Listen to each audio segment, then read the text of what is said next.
Salut les voyageurs, j'espère que vous allez bien. Aujourd'hui on se retrouve dans cette nouvelle vidéo pour parler du chapitre 1043 de One Piece. Si vous n'avez pas encore vu ma dernière vidéo sur l'équipage de Joy Boy, je vous invite à aller la voir. Et d'ailleurs, soit cher voyageur qui passe par là, je te vois. Abonne-toi pour faire partie de notre aventure Logpause à la recherche du One Piece. Le chapitre se nomme « Nous mourrons ensemble » et on peut voir sur la page cover Oven transportant le livre de Mondor qui est arrivé sur Whole Cake Island. C'est une défaite des plus totales de la part de la Germa 66 et je me demande bien comment ils feront pour s'évader du territoire d'une impératrice comme Big Mom sans intercession de quelqu'un. J'espère que cette mini-aventure s'arrête ici et qu'on ait une continuité de nos pages cover sur un autre événement qui pourrait être sympa. Bref, assez parlé de la page cover, entrons dans le vif du sujet. Le chapitre reprend directement sur la fin du précédent. Luffy a pris le coup de plein fouet et revient à son état initial. Il est complètement KO, Momonosuke dit même que sa voix a disparu. On voit donc Luffy au sol, hors d'état de combattre, et le narrateur annonce la victoire de Kaido pour ce combat, mais ce dernier n'est clairement pas satisfait. Il s'adresse donc aux membres du CP0 qui est intervenu en lui faisant clairement comprendre qu'il venait de commettre une erreur. L'agent du CP0 hoche la tête mais ne bouge même pas. Il sait très bien ce qu'il a fait et le prix qu'il va payer pour cela. Je trouve cela intéressant de voir que ce dernier ne cherche ni d'excuses ni d'échappatoire, c'est comme s'il acceptait la mort venir à lui. Au vu de sa dernière réplique lors de sa conversation avec Drake, je ne nierai pas le fait que je ressens un peu de pitié pour lui. Il doit exécuter au doigt et à l'œil ce qu'on lui demande et il n'est pas libre de rendre justice comme il le souhaitait. Il enviait Drake pour cela et au final, les membres du gouvernement mondial, il y en a des bons et des mauvais comme chez les pirates et dans la marine. Certains sont juste forcés d'obéir au Gorosei et on a vu que s'attirer les foudres du Gorosei, c'est pas très joli quand on repense à Who is Who. Comme je l'attendais, Kaido la one-shot sans aucune retenue. Je doute qu'il soit conscient après avoir pris un coup de Kanabo imbibé de Haki des rois alors qu'il était déjà blessé. C'est Kaido en face, on ne peut pas lui en vouloir de tomber inconscient après ce coup dans son état, surtout que le roi des bêtes est énervé et il n'a pas été à la légère. On continue en descendant du toit, le coup de Kaido a fait s'effondrer des roches sur ceux qui se trouvaient en dessous.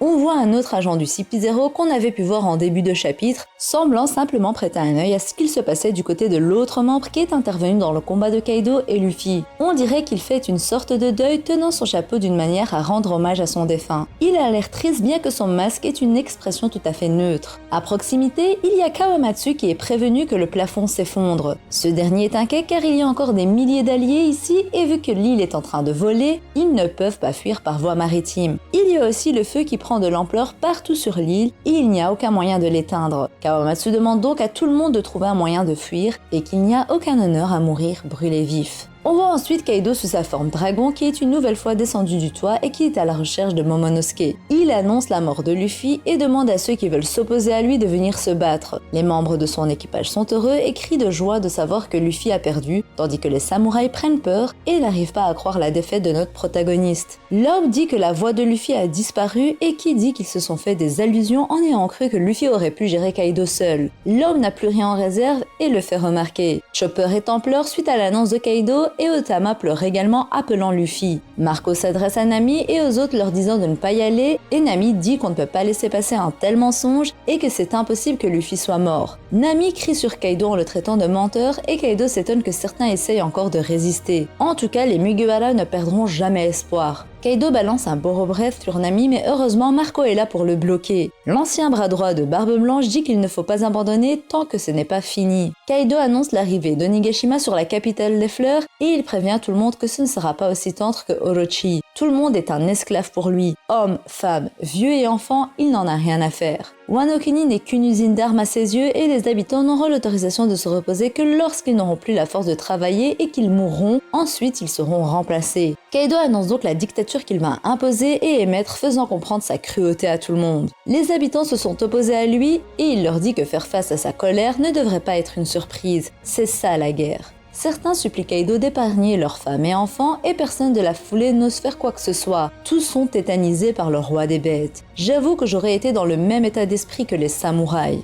Kaido demande à ce qu'on lui apporte Momonosuke et dit que ce n'est toujours pas fini. Les Numbers et Random de l'équipage de Kaido sont pris de confiance ayant leur capitaine à leur côté et décident de s'en prendre à Kid et Love disant qu'ils ne peuvent pas gagner car Kaido est toujours là, quand bien même ils ont vaincu la Yonko Big Mom. Les deux équipages de Supernova ne les laissent pas faire et combattent pour défendre leurs capitaines respectifs. On voit après Nekomamuchi et Carrot se diriger vers les flammes qui se propagent de plus en plus. On passe ensuite au sous-sol à l'intérieur du château où les samouraïs suffoquent à cause des flammes et qui cherchent une porte de secours. On repasse directement après sur Kid et Law où Kid dit à Law qu'il ne va pas se laisser faire et qu'il ne compte pas mourir. Il compte se battre même dans son état, mais Law ne répond pas et maudit Luffy. On peut aussi ressentir une certaine inquiétude de la part de Law, ou plutôt même de la tristesse pour Luffy qu'il croit mort. Le chapitre continue du côté de Yamato et Momonosuke, où Momo dit à Yamato de ne pas être absurde et qu'il ne peut rien faire contre quelqu'un qui a abattu Luffy. Yamato essaye de lui ouvrir les yeux en lui disant qu'il peut se battre jusqu'à son dernier souffle et que c'était la voix du samouraï. Il lui fait comprendre que personne d'autre n'est en état de combattre Kaido hormis eux deux, et que le Yonko doit être épuisé lui aussi. Momonosuke s'oppose clairement à cette idée en disant que ça ne changerait rien si ce n'est le nombre de pertes et que la seule option si Luffy est mort est l'abandon. On voit encore la différence d'état d'esprit. Yamato explique que mourir ou devenir esclave, dans les deux cas, personne ne sera sauvé. Il lui dit que ceux qui ont laissé faire Orochi pendant tout ce temps sont partis dans leur tombe avec du regret et que tout ce que Wano a enduré et encaissé durant les 20 dernières années était uniquement pour cette bataille. On repense alors aux propos d'Oden qui avait parlé de cette grande guerre et des samouraïs comme Ashura Doji qui ont vécu ces 20 années en voyant leur pays sous le joug du tyran. Ce n'est plus le moment de récidiver et de reculer. Il faut aller droit au front, quitte à en mourir. Yamato dit ensuite à Momo que même si la seule option existante était celle de se rendre, il préférait mourir avec lui. On reconnaît bien là Yamato. Le chapitre continue avec Kaido qui détruit tout sur son passage sans retenue. Et on repasse entre-temps sur le toit où se trouve Luffy, seul et complètement inconscient au sol. On dirait même qu'il est mort. Ses yeux ne sont pas blancs, ils sont juste assombris. On dirait vraiment un cadavre.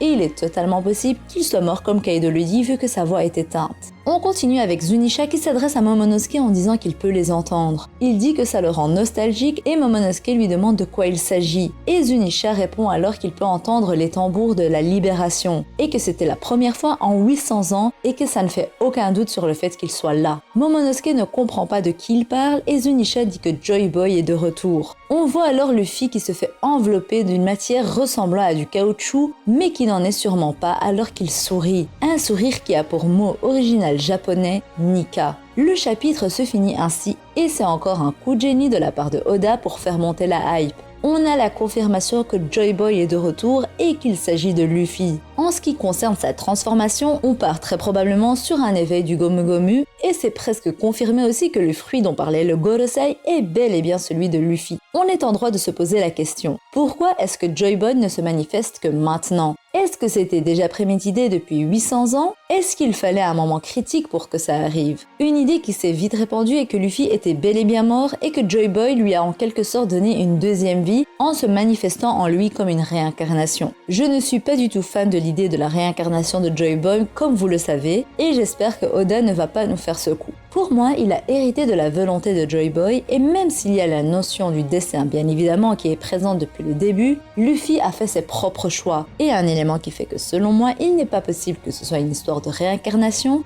c'est le fait que Roger avait l'air d'avoir hérité de cette volonté, mais qu'il a avoué lui-même être arrivé trop tôt. Si Roger n'avait pas hérité de cette volonté de Joy Boy, de cette volonté du dit aussi en passant, pourquoi est-ce qu'il aurait insisté sur le fait qu'il était venu trop tôt ? Pour moi, depuis 800 ans, comme il y a des personnes telles que Shirahoshi qui héritent du pouvoir de Poséidon, il y a aussi des dits qui héritent de la volonté de Joy Boy, mais tous sont arrivés trop tôt. Mais cela ne veut pas dire qu'ils sont tous la réincarnation de Joy Boy. Non, ils sont des personnes à part entière qui ont des mêmes rêves, qui prononcent les mêmes mots comme Shanks l'a soulevé quand il a dit à Riley qu'il a légué le Mugiwara à Luffy parce qu'il ressemblait à son défunt capitaine Goldie Roger. Par contre, je suis plutôt d'accord pour dire que Luffy est peut-être mort le temps de quelques secondes et est revenu à la vie, ou du moins il était aux portes de la mort et son âme n'a pas eu le temps de sortir du corps, sinon il y aurait un problème quant au fait qu'il ait toujours son fruit du démon. Car oui, quand Kaido et Big Mom se battaient contre les Supernovas et qu'ils les attaquaient ensemble, Big Mom a demandé s'ils étaient morts mais Kaido lui a répondu que leur voix n'était pas éteinte. Ainsi on peut supposer que la voix de toute chose qui est en chacun mais qui ne peut pas être entendue par chacun équivaut à un souffle de vie.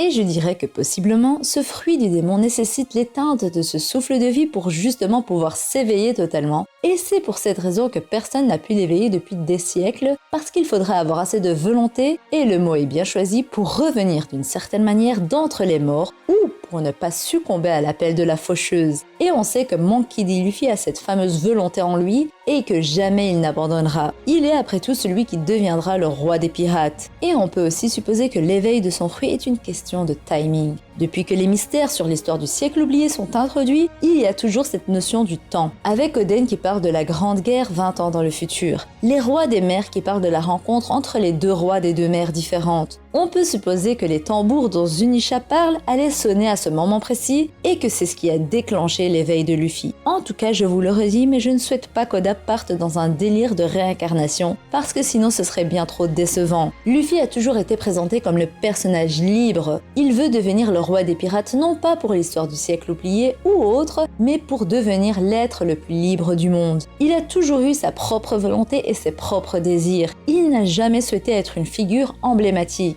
S'il venait à être une simple réincarnation de Joy Boy, son personnage n'aurait plus de cohérence. La liberté et la volonté font l'homme. Ce sont les deux mots qu'on peut associer à Luffy. Mais si justement il n'était qu'une pâle copie de son lui du passé, le Luffy actuel ne serait ni libre et n'aurait pas sa propre volonté. Bref, si vous voulez, on parlera bientôt du fruit de Luffy et de tout ça dans une autre vidéo. Pour en revenir à Nika, le mot qui est apparu dans ce chapitre, il est clair que Nika et Joy Boy sont les mêmes personnes, mais qu'ils ont juste des surnoms différents. Joy Boy dont le nom signifie le garçon de joie ou le garçon qui amène la joie, et l'autre, Nika, qui est présenté comme celui qui donne le sourire aux gens. Comme précisé, Nika est aussi une manière de rire. En effet, ce mot en japonais est utilisé comme onomatopée, comme on pourrait utiliser un haha. Et on a eu l'exemple dans le chapitre 626, chapitre du flashback de la mort de la reine Otohime. Dans ce même chapitre, elle venait d'expliquer la venue de la personne qui viendrait guider la princesse sirène qui commandera les rois des mers. Son fils aîné, Fukabushi, pleure la mort de sa mère, mais en même temps rigole et la rassure en lui disant qu'ils veilleront sur Shirahoshi. Son rire est alors représenté par l'onomatopée Nika, et ce n'est pas tout. Oda va plus loin car c'est sur cette même planche qu'Otohime rend son dernier souffle après ses dernières paroles. Encore un peu de patience et notre pays pourra profiter d'un vrai soleil. Oda a laissé tellement d'indices dans tout le manga et des éléments qu'on ne pourra comprendre qu'avec la clé de certains mystères. C'est là toute la beauté de la chose. Il y a aussi le fait que l'onomatopée des tambours dans ce chapitre est le même que ceux des tambours dans la fête de Skypiea, là où justement il vénérait le dieu soleil Nika.